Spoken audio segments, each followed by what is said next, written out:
Gents, we don't have too much time, but I need to discuss Chelsea Football Club at home against Aston Villa.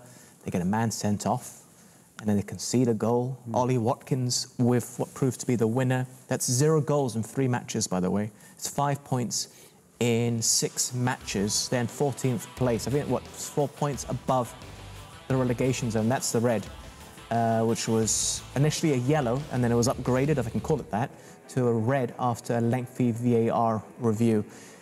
What's going on at Chelsea, Gary? I ask this every week, but yeah, new week, new result. Well, there's so many things, you know, from the previous owner having to leave the club, sell the club, new owners spending a fortune, the churn on players, the churn on coaches, i.e. the turnover. You know, Ollie Watkins hasn't had a great season goal-scoring wise so far, has he? But that is it's a tight angle. It's a great tight finish. angle, and he probably couldn't have got it in there any other way. Really good strike. But going back to Chelsea, you know, I get the feeling that, you know, Mauricio Pochettino wasn't over keen on going there. It seemed to me to be a long drawn-out process. He was going to take the job. He isn't going to take the job. Yes, he will eventually. Almost as if there was some, I don't know, concern as to whether he should or not go in there. And of course, having been a previous Spurs manager, that maybe plays on it a little bit.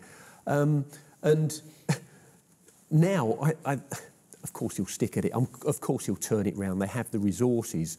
But it's looking a tough old season for Chelsea. Yeah, I said that at the beginning of the show. I really think Chelsea are in for a tough season. And like I said, we've talked about changing so many players and so many managers, and a lot of these players are really young. They've not played in the league, and they've come for big price tags. And the pressure of what Chelsea fans expect. They're not going to accept this.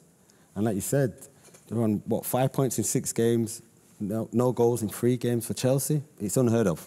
And like I said, they're under massive pressure, and I really think Pochettino has got a difficult task at hand. It doesn't help when you have like the personal fitness coach or something of Trevor Chalobah messages leaking out. I think I showed you, didn't I, about how they're not activating muscles properly. I don't know the specifics of sciences of it. You know much more than I do, but it doesn't help the belief around the club and having stories like this leak out. No, definitely not. And I think that's the last thing you need, because when you're not getting results on the pitch and then things are coming from inside the dressing room, then it makes it all a little bit of a circus, a bit like Man United at the minute. It's just story after story. And that's when normally things are not going well and players are unhappy. But if you do look at their injury list, I actually looked at it and thought, Pochettino's methods are, for one thing, he does change the training routine. He did it when we came to Spurs. And some of our players, we did struggle at the beginning because it was a completely different load.